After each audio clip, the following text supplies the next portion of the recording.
मुंबई स्वप्नांची नगरी आणि इथेच राहतात दोन हुशार भावंड, प्राजक्ता आणि रितेश. प्राजक्ता वय 22, कॉलेजमध्ये टॉपर, आत्मविश्वासाने प्रेझेंटेशन करणारी, मोठं स्वप्न पाहणारी. तिचं स्वप्न आहे शिक्षणाच्या माध्यमातून समाजाला प्रेरणा देण्याचं. रितेश वय 18, तरुण, तेजस्वी आणि टेक्नॉलॉजीमध्ये रमलेला. दिवसरात्र कोडिंग, वाचन, अभ्यास. त्याचं स्वप्न एक यशस्वी इंजिनियर होण्याचं. या दोघांचं नातं म्हणजे एकमेकांचा आधार.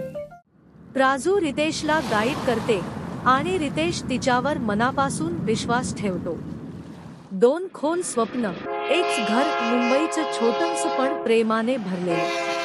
लोकल ट्रेन, पुस्तकं, अभ्यासाच्या चर्चा आणि आईच्या हातचा चहा हीच त्यांची दुनिया.